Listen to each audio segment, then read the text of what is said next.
We have some time for questions and answers, and anything that any people have said here that evoked a question, perhaps we were able to take it. David. My name is David Cullinan. Firstly, just to make an observation that Ireland scores very high on the index of having a very centralised system of governance. That it was mentioned in a number of the presentations that the executive has a huge amount of power in comparison to other countries. So I think it's a mistake from the Oireachtas to give us a very narrow remit in terms of electoral reform, and more specifically reform of the Dáil, because that's the mandate we've been given, to look at Dáil electoral reform. And I don't think you can look at Dáil electoral reform in isolation to political reform generally and the issue of checks and balances in the Oireachtas itself, whether that's the Seanad committees within the Oireachtas and the Dáil itself, and also fundamentally the role of a TD, whether they be a backbench TD or government TD. So I think political reform should have been very much part of our discussions, as well as the electoral reform. And that throws up a number of questions that I have, because the first is in relation to the Seanad. I think it's also a mistake not to look at the electoral system in relation to how we elect people to the Seanad, because we are going to have a referendum, it would seem, and I think we are preempting the outcome of that referendum by not discussing how people are elected to the Seanad, because that is fundamentally undemocratic. And not to have that discussion, I think, could, in some respects, maybe preempt a view that people may necessarily vote in favour of abolition, and that may not be the case. So if people reject the abolition of the Seanad, we'll be left then with the same system, and having missed an opportunity to have a discussion about the Seanad itself, and we'll discuss that in the afternoon, thanks to the Chair's intervention. And I would support this convention discussing the Seanad anyway. But in terms of the remit that we have here, it seems very narrow in terms of Dáil electoral reform, but it should include Seanad reform. The other two crucial issues which have been mentioned is the powers that the executive have. And again, that can only be looked at in the context of overall overarching reform of the Oireachtas, but that's not our remit, and I think we should be given the opportunity to discuss that, because it's just impossible to have a comprehensive review of the electoral system without looking, as I said, at the overall political system. And the last point is in relation to clientelism and localism, which has been mentioned by Niamh. And just a question to Niamh specifically on this, because there is a perception that if we can change the electoral system, that in itself will deal with this whole notion of localism and clientelism. But my experience as a public representative for many years is that's not the case, and that one of the fundamental problems is the reason why people come to their TD to get things fixed, whether it is the medical card or some social welfare application, is because they get a very poor service from those departments themselves. They can't get access to people who work in those offices to get answers to their claims, so they're forced then to go to their politicians. And also we have a very weak system of local government, and maybe those areas should come under local government, and that would solve the problem. So I think in some respects, when we look at that issue of localism, we at times tend to look at the electoral issues in relation to the changes to the electoral system will solve the problem, where in fact I think it's deeper than that in terms of reforming local government, but also making sure that people have access. First of all, they have rights. They shouldn't have to go to a politician to get any of these things sorted out. But second of all, there should be a better public interface from those services, that people should be able to contact people themselves and get responses. Okay. So just if that could be responded to as well. Thank you. I'm going to take a couple of questions or comments now before going back to the panel. Joanna. Thanks. Well, I just had 2 points. Again, could you just your name, please? Because Joanna Tuffy, Dublin Midwest constituency. No, I just had 2 points. One relates to that just made by Senator David Cullinan, and that is that I just would hope that maybe the panel would clarify. Our system, like clientelism is not a correct word to use about the Irish system. Clientelism is basically, the definition of that is basically that, people are bribed. Basically, money changes hands to get public officials to do certain things. Whereas, that's not what, like, if someone comes to you who is, a negative equity to your constituency, that's not clientelism. So that's one point. And localism, again, I think is misused in the Irish debate, because much of what a TD is contacted about by their constituency is to do with how national decisions affect them as individuals or in their local communities. So that's not localism, that's national politics playing out on the local stage, which is a different thing. And the other point I just wanted to make was just the thing about experts. Like, the person I most admire as a minister is actually a British minister, the late Aneurin Bevan, and he established the NHS, which has stood the test of time in Britain as the health service, public health system. He left school at 13 and went to work in the mines. Subsequently became an activist in the trade union movement. So, like, this idea of expertise is actually quite elitist. Just to make that point as well. Okay, thank you. Maureen. Maureen O'Sullivan. It's almost in fear and trepidation I'm asking this, but I'm wondering what Professor Marsh would have to say about the role of independence in the more recent elections. Thank you. Okay, I'll take one or two more comments if there are. If not, we'll go directly. Okay. Yeah, yourself. Name, please, again. Hi, good morning, everybody. First of all, I'd like to thank the speakers. I'm Pat Hunt, just briefly. I just have 3 points and 3 questions, really. It's in relation to the whole issue of, first of all, the point that was raised by Niamh in relation to the lack of professionalism within the government and indeed within the civil service. We've had just a number of doctors in the Department of Health, we've had a number of lawyers in the Department of Justice, and it doesn't necessarily mean we've had any better running of government or indeed running of those government departments.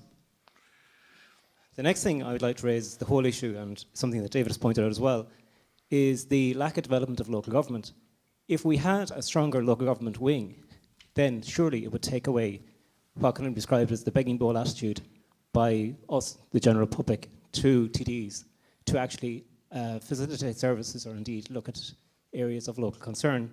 So perhaps if we had a better development of local government, then it would certainly free up central government and government ministers and TDs to look at those important issues of legislature and issues of international concern.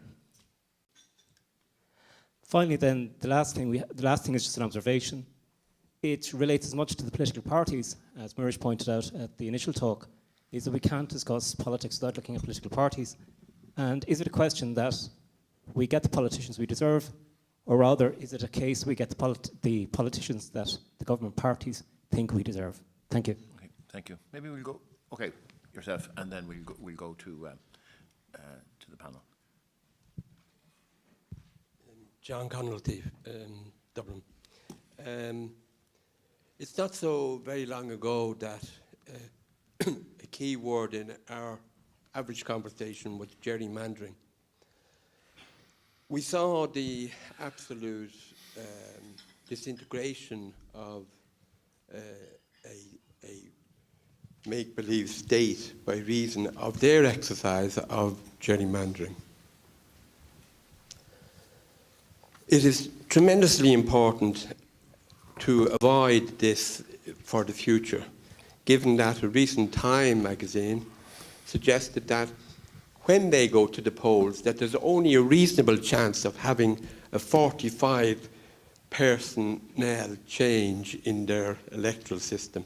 This can't be healthy for any democratic society. So I think probably one of the major recommendations coming from this convention should be the laying down of an independent electoral commission which would meet on a regular outline basis according to tidied up rules compared with what it had been previously. Thank you. Thank you very much. And let's go to the panel. Maybe we'll start with you, Michael, and we'll go across. And if whatever issues you want to pick up there. Let me just... microphone, maybe get closer. Yeah. Let me just pick up a few of those. The first one, Independent Electoral Commission, I think, yes, I think, capital letters, yes, we should have one. The last government said it would bring one in, and some work was done, but we didn't get there. But I think many people would like to see that, as they have in other countries.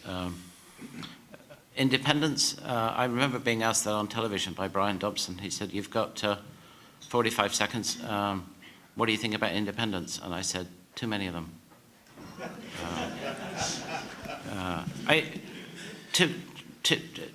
To to broaden that out a little bit, independents as your local TD, fine. They may be much better than anybody else you could get. Do a better job, popularise issues, raise profiles, work hard, terrific.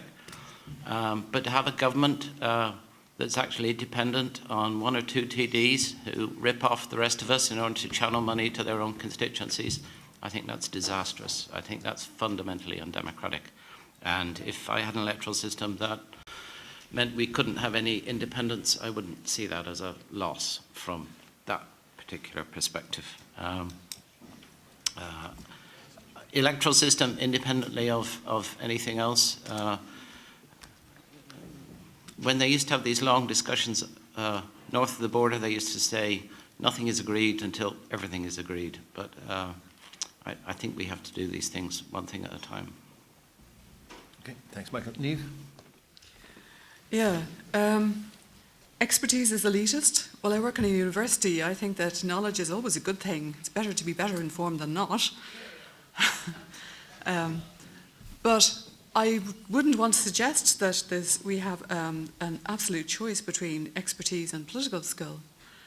What I think I was suggesting was the respect in which Ireland is out on a limb compared with in a spectrum of European countries in excluding the option of having other sorts of skill mixes as part of the political process, either